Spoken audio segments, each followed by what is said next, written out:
Just off the whim, I decided to pick up a Danger Orcus core, allowing me to have access to almost every deck in the format, with the exception of Sky Striker. But with gaining that Danger engine, I decided to build Danger Thunder just to see how different it would be from Pure Thunder, which I've been playing over the past few formats. And with a little bit of excitement, I'm happy to announce that it's actually really, really different and really, really fun. The combo-based build of this deck differs a lot from Thunder Dragon because you're making triple Colossus fairly often while still having multiple negations on board, like a 38 or a Hot Red Dragon Archfiend Abyss, and the Saryuja to back them up to boost them and also get you more consistency. Though with this big build-a-board centric build of this deck, it now has less access to its big comeback ability, which was Thunder Dragon Fusion with Roar combo to continually make Titan, because you no longer run either Titan or Thunder Dragon Fusion because there's just no room, and Sekka's Light just becomes a lot more important in this deck. So with that being said, let's get right into the profile. For the dangers, 2 Nessie, 2 Snake, 2 Jackalope. These are the basic ones. You're going to run these in almost any danger-centric build that you have. The last dangers I'm running is 1 Moth, 1 Chupacabra, and 1 Bigfoot. Moth just kind of fixes your hands, getting things like Darkest Diablos and dead defrags out of your hand, or just getting just that extra draw that you can just fix your hand with. Danger Bigfoot is just a big Unga Bunga that you can just summon for free and make 38 with Levianeer. And then Chupacabra you can make like mid combo, just like revive something, or revive the Bigfoot just to get another level 8 on the board. For the Crusadias, I'm running 3 copies of Maximus. I wanted 3 of this because now with this you can do the Crusadia combo to get 3 lights in the graveyard instead of just having 3 lights and a random attribute in the grave. Or excuse me, 2 lights and a random attribute in the grave, so that you set up your Levianeer to have the revive for free. So I decided to max out on Maximus. For the rest of Crusadias, 2 Reclusia, 1 Arborea, and 2 Draco. Arborea just is a name, but you can use it, since it's a tuner, you can actually do stuff with Hot Red with it when it does damage. And Draco is the one you want to get off of the Magus most of the time, because you can summon this, add back another one, and then just continue to do Guard Dragon combo. But you don't really want to draw this, so 2 of this is fine. You don't need many more, and you're not going to use any more late in the game, because after you've used your Guard Dragon combo, you're not going to do it again.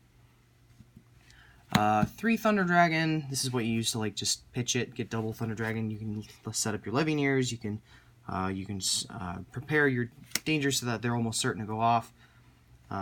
From how I differ from most Danger Thunder builds is I wanted something to have late game, just in case I had get my board broken for some reason, or I can't build as great of a board. So I played 2 Hawk, 2 Roar, and 2 Dark. Hawk is really good just late game, and Roar is really good to summon off Saryuja if you've already used Thunder Dragon on its own to get just a discard. So you summon this off the Saryuja, you make the Colossus summon Dark, make another Colossus, Dark search Hawk, and then Hawk can revive for the 3rd Colossus. So this guarantees the 3 Colossus. Most people only run the 2 Colossus, but I think this getting another level 8 on the board is really, really nice. 1 Duo. Similar reasoning, is just that this is something you can do late game, this is something you can do mid combo to just get another level 8 on the board. It can make Colossus, it's really nice. Rather basic, but there are a reasoning behind it. For the dragon stuff, 3 Levianeer. This card is busted. This card should not be alive after this coming format. This carries this deck so much because you can just search it off Brotar after you're doing Guard Dragon combo, then just summon the Hot Red, slam this, make Saryuja. It's just really, really good. 1 Brotar, this is what you're summoning off of the pit or the LP all the time. Just search Levianeer or just any other random thing like Black Dragon Collapse Serpent or Darkest Diablos if you have the resources for it. 1 Diablos, it's free revive, it's untargetable. You can just leave this on the board if you absolutely want to. 1 Defrag.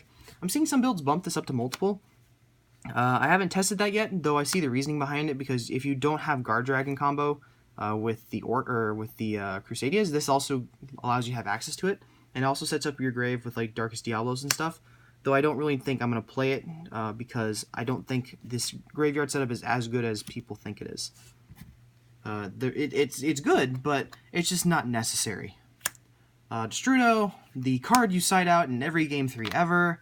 1 Goliath. Okay, so I'm maining the Goliath over like a Sloth or something because this forces your opponent to respect Hieratic Seal game 2 and 3, even if you side this out. So if you go Hieratic Seal summon this, your opponent is forced to use a card to get rid of this, and that usually means just summoning something and then going to battle phase to kill this. And oftentimes that means that they can't do anything to your board until main phase 2, which is really, really nice. They're wasting their battle phase. And in game 2 and 3, your opponent knows you're playing this, so they'll either have to respect it by getting cards in for it, or they'll see that you're going to side it out and just not worry about it. But this is really, really nice, and you can just make like a busted board with like Colossus, 38, Hot Red, Saryuya with this, and it's just like, it's very hard to deal with that board.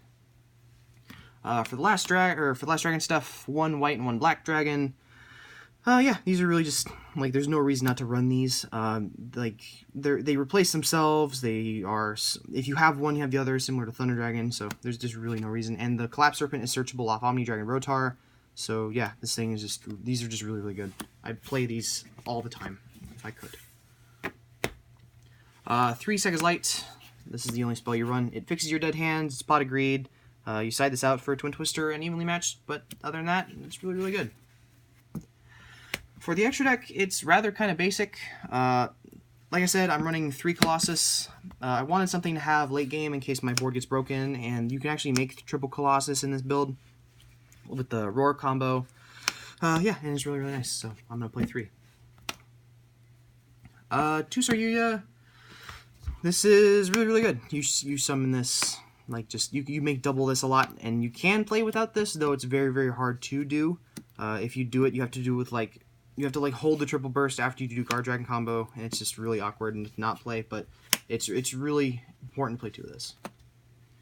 1 Argipane, LP, and Pisty. I've tested builds without Pisty, and I've always regretted it, because you can draw the Brotar with the Pisty, or you can have Brotar in hand, and then still have resource, or still have access to it, because you can Pisty summon it back by just normal summoning it, and then linking it off, summoning this, then revive it. Get another Search of Living here, so it's really, really nice. Triple Burst, this is the thing that points down when you go to combo. 1 Hieratic Seal, I've already explained this. This is just a really busted card. Land Flankus, because Crusadia combo lets you have access to 3 lights, because Magus is a light. Yeah. For the last link, 1 Appaloosa. This has a lot of applications in like rogue matchups and just against Orcust. So instead of like ending on a board of like double Colossus, Saryuja, plus Hot Red and 38, you actually want to end with this somewhere, because this will stop your opponent from, like, even if they open really, really good, of like the 1 card combo into Mermaid plus like a Harp Horror, this will stop all of their from going off, and they'll have to waste a battle phase to get rid of this after you've already made them lose resources. So not only do they have to bait this out, but they have to go to battle phase to kill it. So it's really, really good. It puts a lot of pressure on the board, so it's really nice. And you can make it later in the combo, and you can also make it late game. For the last 2 extra deck cards, 1 Hot Red and 1 38. There can be an argument made for Crystal Wing, just for like, we don't really know what the matchup's gonna, or excuse me, what the format's gonna be. So this could be Crystal Wing to deal with like pure Thunder Dragon and just beat over some stuff and be aggressive. Though this in most matchups is just really a lot better, because there's not really any hand traps or anything that just doesn't deal with this. So, and then 38 is just another thing that it's the rank 8 you go into most of the time. You don't ever really need any other rank 8. You don't really want any of the other Photon stuff, because they're just beaters. They don't do anything. And the only other one I've actually played was the Sky Prison, which is really good against Salad and pretty good against Striker and average against Orcust and this deck. But you don't really, it's not versatile enough than when you can just play this when it shoots on Rogue and all those at once. So this is really, really nice. And you actually have some times where its effect comes up where your opponent has to swing into it. So especially with like if you do the Hieratic Seal combo, if your opponent swings into that, you can make your opponent swing into this instead. So not only do they have to waste a battle phase, but they have to waste a negate or some sort of removal to get rid of this or turn it off. so they can get access to it. So it's protecting your Colossus while also protecting the what's it called, the Morphage. So yeah, that's it for the profile. Over the past weekend, I went 2nd place and 4th place in my locals with it, because I've not really had any access to any regionals, because there haven't been any yet. Though I'm excited to see how this deck's going to go. I'm going to continue playing it for the near future. Anyway, I hope you guys enjoyed. Let me know if you guys have any questions or comments. I've actually been loving responding to them, especially since we're reaching 250 subs. We're getting even more than usual, or any more comments than usual. It's been really, really nice. So let me know if you guys have any questions. I'll see you guys later. Goodbye.